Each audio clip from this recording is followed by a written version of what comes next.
प्रदेश में प्रसूताओं की मौत और बिगड़ती सेहत के मामले लगातार चिंता बढ़ा रहे हैं। कोटा, बीकानेर और बांसवाड़ा के बाद अब जोधपुर में भी एक प्रसूता ने इलाज के दौरान दम तोड़ दिया।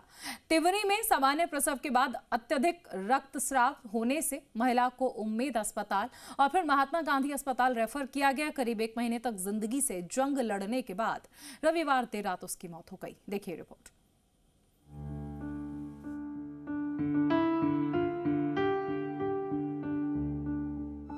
जोधपुर के महात्मा गांधी अस्पताल में भर्ती प्रसूता समू की रविवार देर रात मौत हो गई।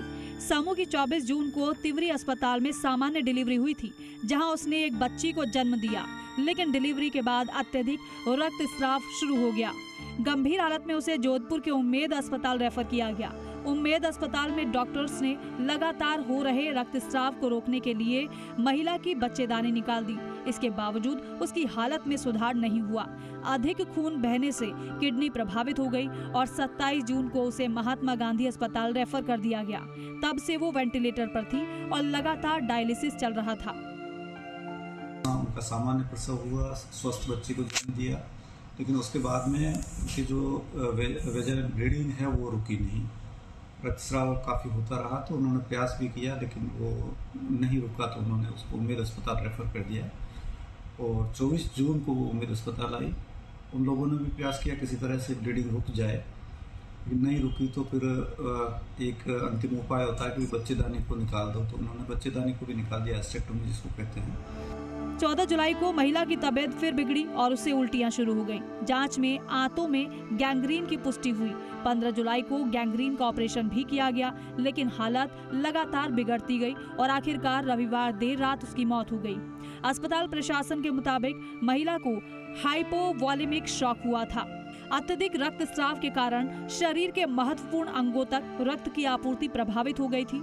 इलाज के दौरान उसे 6 यूनिट ब्लड, 14 यूनिट प्लाज्मा और 10 यूनिट क्रायो प्रेसिपिटेट चढ़ाया गया, लेकिन डॉक्टर उसे बचा नहीं सके। इस दौरान उसका बहुत ज्यादा रक्तस्राव हो चुका था। तो ज्यादा रक्तस्राव होने से जो हाइपोवोलेमिक शॉक होता है वो सारे ऑर्गन्स को कॉम्प्रोमाइज करता है।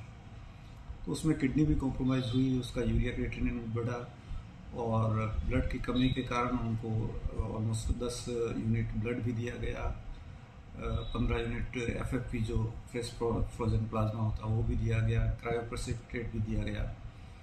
लेकिन उसके बावजूद वो काफ़ी गंभीर थी और चूंकि उसको डायलिसिस की भी ज़रूरत थी, फिजिशियन की भी ज़रूरत थी, तो उन्होंने हमारे यहाँ ICU में उसको 27 तारीख को MGH के ICU में रेफर कर दिया। इस घटना के साथ ही जोधपुर में पिछले 1 महीने के भीतर 16 प्रसूताओं की तबीयत बिगड़ने का मामला सामने आ चुका है। इनमें से कई महिलाओं की किडनी प्रभावित हुई है। फिलहाल उम्मेद अस्पताल में 5 और महात्मा गांधी अस्पताल में 2 प्रसूताओं का इलाज जारी है। इनमें एक महिला वो भी है जिसकी किडनी कथित तौर पर गलत ब्लड चढ़ाने के बाद खराब हुई। 2 मरीज उम्मेद अस्पताल से हमारे MGH में रेफर हुए हैं। एक तो जिसका मिसमैच ब्लड ट्रांसफ्यूजन था, उनका भी रेगुलर डायलिसिस हो रहा है ज़रूरत के हिसाब से, और परसों उनका यूरिन भी आया था 400 ml के आसपास और वो पेशेंट स्टेबल है वाइटली। इसके अलावा कोई सारे उसके जो वाइटल्स है वो स्टेबल है, पेशेंट कंफर्टेबल है, खाना वाला रेडी है और उसको वॉक करने की भी इजाज़त है। थोड़ा बहुत ICU के अंदर वो जितना वॉक कर पाती है। जोधपुर में प्रसूताओं की लगातार बिगड़ती सेहत और अब एक महिला की मौत ने सरकारी अस्पतालों की व्यवस्थाओं पर गंभीर सवाल खड़े कर दिए हैं। 1 महीने में 16 प्रसूताओं के गंभीर होने और अब पहली मौत के बाद स्वास्थ्य विभाग पर सवाल खड़े हो रहे हैं। लोकेश ओला, जी मीडिया, जोधपुर।